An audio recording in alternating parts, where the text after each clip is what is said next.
I've always been the type of person who doesn't mind working alone. In fact, I preferred it most nights, especially during the graveyard shift at the old factory on the outskirts of town. The silence was comforting. The hum of machines and occasional creaks of the building keeping me company.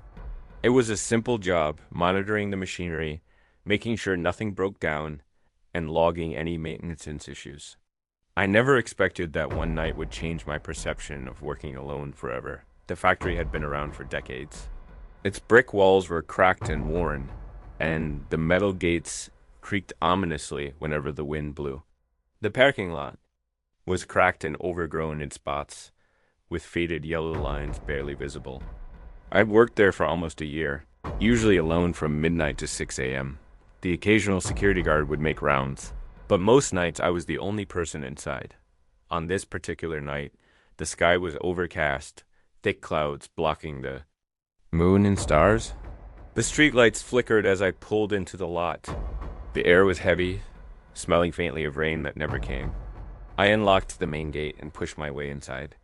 As I walked toward the entrance, the factory loomed like a silent giant. Windows dark except for a faint orange glow from the control room. Inside, the familiar mechanical noises hummed around me. I settled into my station, monitoring gauges and screens. The hours passed uneventfully. Occasionally, I'd hear the distant thud of a loose panel or the low groan of the building settling. Nothing out of the ordinary. Around 3:15 a.m., I noticed something strange on the security monitor. A figure, a man, standing just outside the east gate. I frowned, wondering who would be wandering around at this hour. Our security protocol forbade anyone from entering without prior approval. I grabbed my flashlight and walked out toward the gate. As I approached, the figure vanished. Confused, I scanned the parking lot. Empty. No sign of anyone. I shrugged it off as a glitch or someone who left quickly. But then, the hairs on the back of my neck prickled.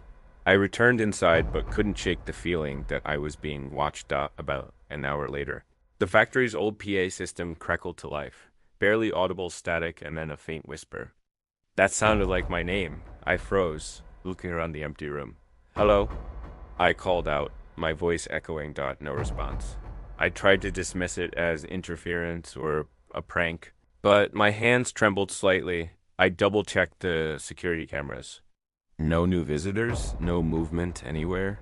I decided to call the security guard, but the radio was dead. No signal. Panic started to creep in. I told myself it was nothing. Just the building settling my imagination. But then, a loud bang came from the warehouse section, a heavy metal crate falling over. I grabbed my flashlight and cautiously moved toward the noise. The warehouse was vast, filled with stacked pallets and crates. My beam cut through the darkness, landing on a toppled box. Nothing else thought as I turned to leave. I caught movement out of the corner of my eye, a shadow darting behind a stack. Hey! I shouted. Silence. My heart pounded. I backed out quickly and locked the warehouse door behind me. I returned to the control room, locked the door, and sat down, trying to calm down. Minutes later, the security monitor flickered again. This time, the same man I'd seen earlier appeared, but now inside the factory yard, near the main gate. I bolted up. How did he get inside? I grabbed the phone, dialed 911, but no dial tone. Suddenly, the lights flickered violently, and then went out, plunging me into darkness. The hum of machinery stopped. The only sound was my rapid breathing and something else. Footsteps. Slow, deliberate, coming closer. I fumbled for my flashlight. When I clicked it on, the beam landed on the dark figure standing just a few feet away. His face was obscured by shadow, but his eyes, cold, empty, locked onto mine. I froze. Then he smiled, a grin that didn't reach his eyes. I turned and ran, heart pounding, desperate to reach the exit. But the door was locked. I pounded on it. Screaming for help, the figure advanced. Suddenly, the emergency alarm blared to life. Lights flashing red. The man vanished. Within moments. The power surged back on, and the factory returned to normal. I called the police, gave my statement, but when they searched the grounds, no one was found. I quit that job the next day. I never wanted to work alone again.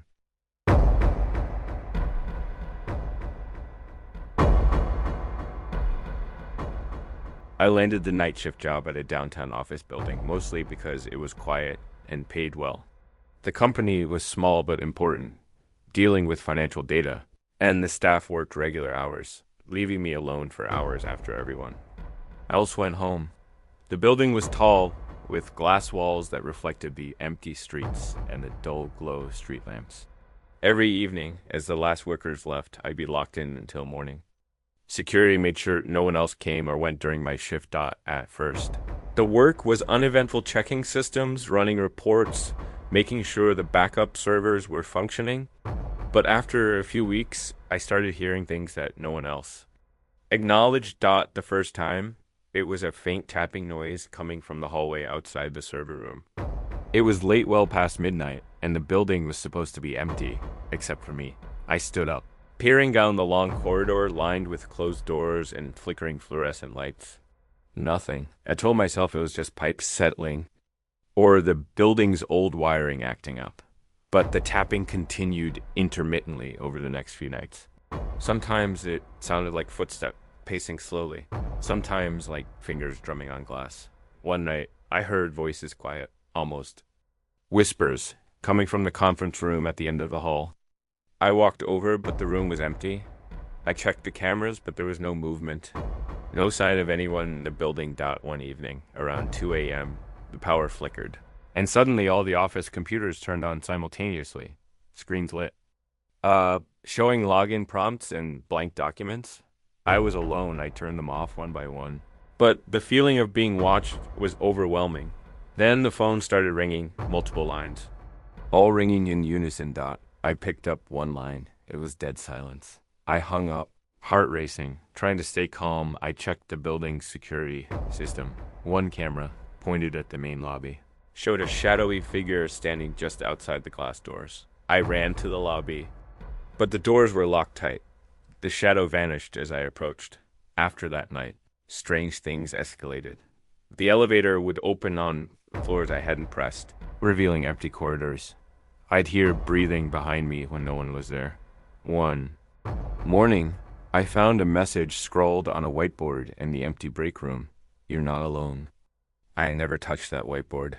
Eventually, I confronted the building manager, who shrugged and told me the building had a history of unexplained incidents, sightings, electrical disturbances, but no one wanted to admit it. Terrified and exhausted, I quit the job.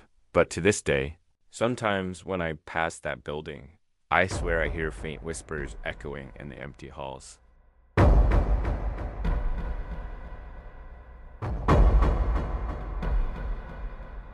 Working the overnight shift at the convenience store wasn't something I ever thought much about. It was an easy gig, quiet most of the time, and the pay was decent enough to get by. I liked the routine, sweeping the floors, restocking shelves, ringing up the occasional customer who stopped by during the wee hours. Most nights, it was just me, the low buzz of the fluorescent lights overhead, and the faint hum of the refrigerators lining the aisles. The store itself was on the edge of town, where the streets grew quieter and darker. It sat at the corner of an intersection with cracked sidewalks and a parking lot that rarely saw more than a few cars. Street lamps flickered intermittently, casting long shadows across the asphalt. I had always felt a certain calm about the place. There was peace in that isolation, a stillness that helped me focus during the long hours. But that peace was shattered one night. Thought it was just past midnight. About 12:30 a.m. when I noticed the automatic doors beep. I looked up from the cash register, expecting to see a regular customer or someone stopping in for a quick snack, but the aisle was empty. No one had come in. I shrugged, thinking maybe the sensor had malfunctioned. The beep repeated a few seconds later, and again, nothing. I glanced at the security monitors mounted above the registers. The camera showed the front entrance from multiple angles, but no sign of anyone. That's when my eyes caught movement. On one of the side door cameras, the one facing the alley that ran beside the store. A man stood there, just barely visible in the shadows. He was motionless, his head turned slightly as if watching the store. I frowned and clicked on the feed to zoom in. The image was grainy and dark, but I could see enough to tell he was wearing a dark hoodie pulled low over his face. His hands were shoved deep into his pockets. I tried to make out his face, but the camera's night vision wasn't sharp enough that my skin prickled. It wasn't unusual for loiterers to hang around outside, but at that hour it felt different. I glanced toward the side door control panel. The store policy was clear. If someone suspicious hung around the side or back entrances, we were supposed to lock them remotely for safety. I flipped the switch and heard the electronic lock click into place. The man didn't move. I watched him for nearly 10 minutes. But he stayed rooted to the spot as if waiting for something or someone. Then, without warning, he disappeared from the camera's view. I scanned the alley, the parking lot, empty. I double-checked the front cameras. The parking lot was deserted, except for a stray cat darting across the asphalt. I told myself it was nothing. Maybe he'd gone down the alley or slipped behind a dumpster. Still, my nerves were on edge. I turned back to the cash register to resume my work. The quiet buzz of the store seemed louder now. Every beep, every flicker of light drawing my attention. About 15 minutes later, the store's lights flickered briefly. Then the overhead fluorescent bulbs buzzed and dimmed, casting an eerie glow over the aisles. A low, static hiss filled the speakers. Suddenly, a scratchy old song started playing. A distorted melody I didn't recognize, filled with crackling and warped voices. I yanked the radio off and killed the sound. But the uneasy feeling didn't fade. Then I heard it. Footsteps, slow, deliberate, pacing just beyond the end of aisle 3. I froze. There was no customer in sight. I grabbed the flashlight from beneath the counter and crept cautiously toward the aisle. Nothing. I scanned my shelves. The cold air from the open refrigerator sending a chill down my spine. The footsteps echoed again, now from aisle 5. I moved toward the sound. Heart pounding. A cold draft brushed past me, then a faint whisper, too soft to understand, but unmistakably a voice. I spun around. Empty aisles. I bolted back to the register and locked the doors from behind the counter. My hands trembled as I fumbled for the store phone, dialing the security company number. No dial tone. My cell phone. No signal. I wasn't alone. The registers beeped erratically. Screens flashing error messages. The automatic doors beeped again, opening and closing as if someone was coming and going. Felt a cold breath at the back of my neck. I turned slowly. Nothing. The back door slammed open with a crash. I whipped my flashlight toward it. Empty. The wind howled through the opening. I ran to close the door and lock it. As I did, the radio came back on, louder this time, blasting static and that warped song. I slammed the radio off again. The footsteps returned, faster now, circling the store. I ducked into the employee break room, locking the door behind me. The room was small and cramped, but it had a window overlooking the parking lot. Outside, the lot was empty, but the street lamps flickered wildly. I stared out, waiting for dawn, gripping my flashlight like a lifeline. Suddenly, the window rattled as if someone was banging on it. I yelped. Backing away. The banging stopped. Silence. Then a message appeared on the fogged-up glass. You can't hide. My breath caught. I scrambled to wipe it away, but the words remained etched as if written by a finger. Tears blurred my vision. I called the manager as soon as I got out of that shift, telling him everything. He sighed heavily and confessed the store had a history, strange sightings, unexplained noises, and previous employees who quit abruptly. That night changed me. I never worked the overnight shift alone again.